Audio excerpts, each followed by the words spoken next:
Okay friends, இந்த வீட்டில் நம்ம என்ன பார்க்க போகிறோம்னா, நிறையா டேக்ஸு படிக்கிறவங்களுக்கு சில என்ன சொல்கிறது, டாக்ஸேஷன் சிஏ இன்டரில் புதுசாக அவங்களுக்கு நான் சொல்கிறது நல்லா படிக்கிறவங்களுக்கோ இல்லை ஒரு பெரிய இன்ஸ்டியூட்டில் படிக்கிறவங்களோ இல்லை. நான் என்ன சொல்கிறேன்னா, ஒரு புதுசாக சிஏக்கு வந்துட்டு எப்படி படிக்கணும்னு தெரியாமல் இன்டரில் இருக்கிறவங்க அவங்களுக்காக இந்த வீடியோ. ஸோ அவங்களுக்கு ஃபஸ்ட்டு பேசிக் கான்செப்ட், பேசிக் டேக்ஸ் ரேட்ஸ் இருக்குல்ல, அந்த ஃபஸ்ட்டு சாப்டர் அதில் இருக்கிற என்னென்ன இம்பார்ட்டண்ட்டாக முக்கியமாக படிக்க வேண்டியது இருக்குது அப்படிங்கிறத நான் அப்படியே சொல்கிறேன். நீங்கள் அப்படியே நோட் பண்ணிக்கிங்க. ஏன்னா நிறையா பேருக்கு எதை இம்பார்ட்டண்ட்டாக எதை படிக்கணும்னு தெரியாமல் இருக்கும். நான் சொல்கிறது எப்படின்னா, சொல்கிறது அது வந்து எனக்கு தெரிஞ்ச இம்பார்ட்டண்ட்டாக இதை குறிப்பாக படித்தே ஆகணும். அதுக்கப்புறம் நீங்கள் மற்ற ஸ்டடி மெட்டீரியலை பார்த்து படிச்சுக்கிங்க.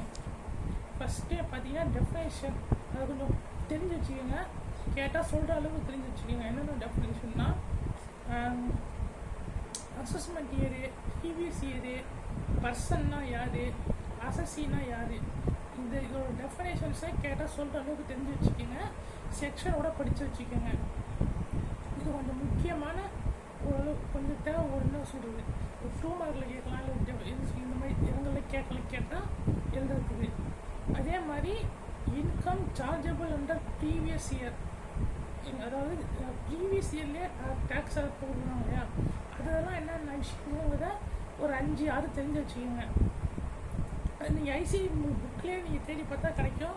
அப்படி இல்லைன்னா சொல்லுங்கள், என்னால் முடிஞ்சால் நான் நோட்ஸ் முடிஞ்சால் தரேன். So income chargeable under previous year it's அப்படி அந்த டாப்பிக்கில் என்னென்ன இருக்கும், அதாவது ஒரு 5-6 விஷயம். 5-6 விஷயம் மீன்ஸ் எந்தெந்த 5 நேரங்களில் நம்ம ப்ரீவியஸ் இயர்லேயே இன்கம்மை சார்ஜ் பண்ணுவோம் அப்படிங்கிறத தெரிஞ்சு இது பண்ணிக்கோங்க. அதுக்கப்புறம் டேக்ஸ் ரேட்டு மொத்தம் 2 விதமாக இருக்குது. ஃபஸ்ட்டு ரெகுலர் டேக்ஸ் ரெஜிமில் இருக்கிறதெல்லாம் ஃபஸ்ட்டு தெரிஞ்சுங்க.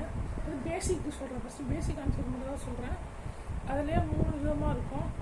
பிலோ 60, அப்புறம் அப்போ 60, பிலோ 80, அபோவ் 80, இந்த 3 இது இருக்கும். முக்கியமாக சொன்னால் அதை படித்து தெரிஞ்சுங்க. அதெல்லாம் இண்டிவிஜுவலே. அப்புறம் ஹெச்ஓ, ஏஓடி, பிஓஐ இவங்களுக்கு தான் இருக்கும். அதை நீங்கள் பார்த்து இது வந்து மற்ற இதுக்கு செட் ஆகாது, கம்பெனி இதுக்கெல்லாம் செட் ஆகாது. இதை ஃபஸ்ட்டு பார்த்துங்க. அப்புறம் நிறையா பேருக்கு கொஞ்சம் குழப்பமாக இருக்கிற விஷயம் எதுனா, நான் குழம்புன ஒரு விஷயம் எதுன்னு கேட்டிங்கன்னா, சர்சார்ஜ் கால்குலேஷன் தான். நீங்கள் சர்சார்ஜ் கால்குலேஷனை என்ன சொல்கிறது, அது கொஞ்சம் நல்லா பார்த்து கொஞ்சம் தெளிவாக பார்த்துங்க. ஏன்னா இப்போ நீங்கள் புதுசாக சிஏ தான் படிக்க வரீங்கன்னா சர்சார்ஜ் கொஞ்சம் குழப்பம், கொஞ்சம் தெளிவாக பார்த்துக்குங்க. இல்லை யூடியூப் நானே கூட முடிஞ்சால் வீடியோ போடுறேன். இல்லை அடுத்த நீங்கள் சொன்னீங்கன்னா அடுத்த கமெண்ட்டில் சொல்லுங்கள், அடுத்த வீடியோ போடுறேன்.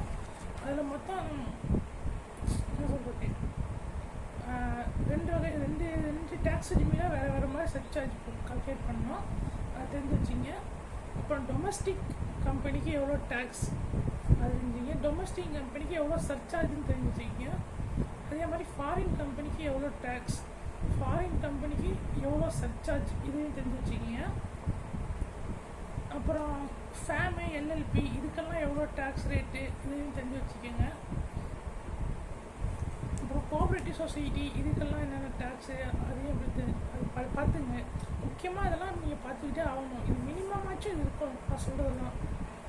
அதுக்கப்புறம் நிமிஷம் அடுத்தது எடுத்துக்கிறேன்.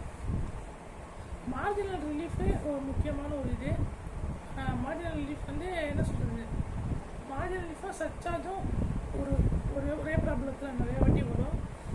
அதனால் மார்ஜினல் ரிலீஃப் நல்லா பார்த்துக்குங்க. மார்ஜினல் ரிலீஃப்னால் என்னென்னா, ஒரு என்ன சொல்கிறது, அதை நான் வேறு வீடியோவில் எக்ஸ்பிளைன் பண்ணுறேன். இந்த வீடியோ வந்து இம்பார்ட்டன்ட் டாப்பிக்கை மட்டும் சொல்கிறேன். மார்ஜினல் ரிலீஃப்ங்கிறத நல்லா பார்த்து வச்சிங்க. அது தேவைப்படும். அதில் சில மிஸ்டேக் என்னென்ன பண்ணுவீங்கன்னா, ஒரு ஷார்ட்ஸ் ஒன்று போட்டிருக்கேன், அதை பார்த்துங்க. அப்புறம் ரிபேட்டு 87A, அது ஒன்று ரிபேட் எப்படி பண்ணுறதுன்னு 2 டேக்ஸ் ரெஜிமி இருக்குது. 2 நல்லா பார்த்துங்க. அதாவது பேசிக் கான்செப்ட் சொல்கிறேன். அதுக்கப்புறம் இது டிஃபால்ட் டேக்ஸ் ரெஜிமி, அதை கொஞ்சம் நல்லா பார்த்துங்க.